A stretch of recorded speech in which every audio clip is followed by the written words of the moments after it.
Bueno, entonces, ¿sobre qué sentaba sus bases esta pedagogía tradicional en la retórica clásica? A la hora de la composición se utilizaba básicamente la idea de la descripción en contraposición a lo que propone la escuela nueva.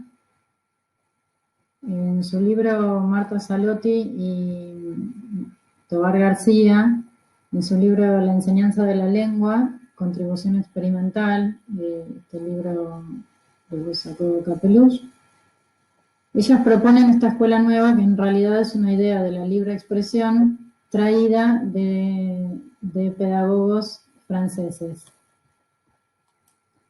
Aquí se suprime el tema, por ejemplo, del cuestionario guía, que era tan común para hacer una redacción, los temas abstractos, los temas más concretos. Por ejemplo, se hablaba de la casa y ahora el tema va a ser más introspectivo, se va a hablar de mi casa.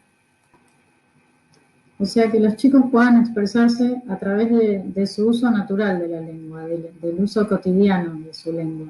Que ellos puedan escucharse y expresarse a través de ellos mismos. Y no del uso del lenguaje y de las normas que justamente la retórica imponía. Entonces, ¿qué hacen ellas para darle fundamento a sus teorías? Buscan en la lingüística de la época, buscan en la psicología y nombran a Piaget, nombran a Saussure. Entonces esto les da cierta impronta como para poder avanzar desde el punto de vista teórico y que tenga un fundamento científico, digamos, que hasta ahora no tenía en realidad la pedagogía. Y se basaban más en la experiencia y en lo tradicional, más que en estudios científicos.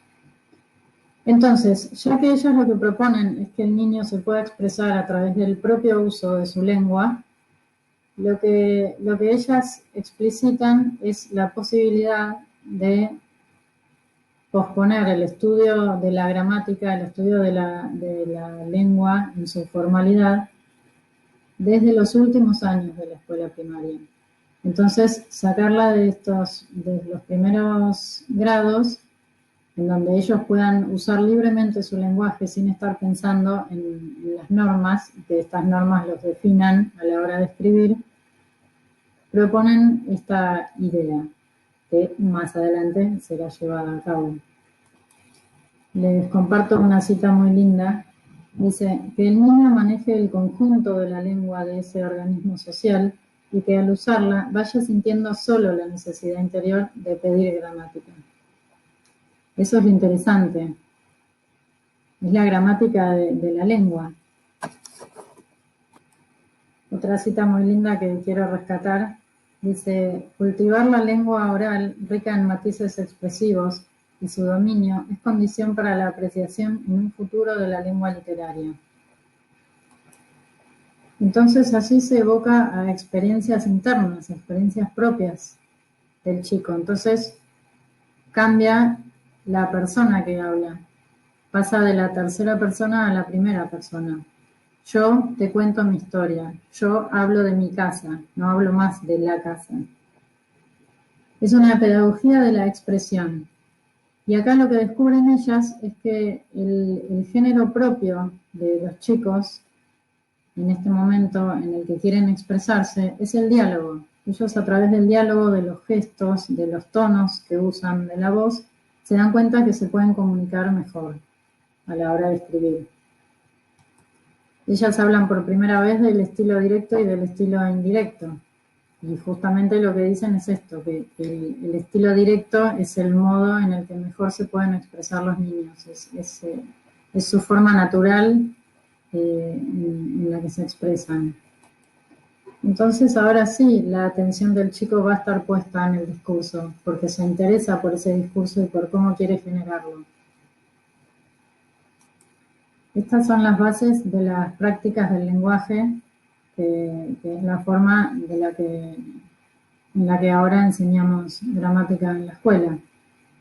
De todos modos, estas dos pedagogías, la de la escuela tradicional con la retórica y la propuesta de la escuela nueva, convivieron durante todos estos años. No es que una reemplazó a la otra. Es más, todavía hoy siguen conviviendo en cierto sentido. Yo, por ejemplo, en la escuela donde doy clases, en el primer y segundo año, doy retórica, doy oratoria, pero intento llevarla hacia nuestra forma de discurso actual. Por ejemplo, terminan los chicos dando charlas TED, para que se puedan combinar estas dos formas de lenguaje. Entonces, por un lado, trabajamos desde la formalidad con el método socrático y su retórica clásica, pero los voy llevando a lo largo del año a trabajar sobre su propio lenguaje y su propia forma de expresión, desde la oralidad y desde la escritura.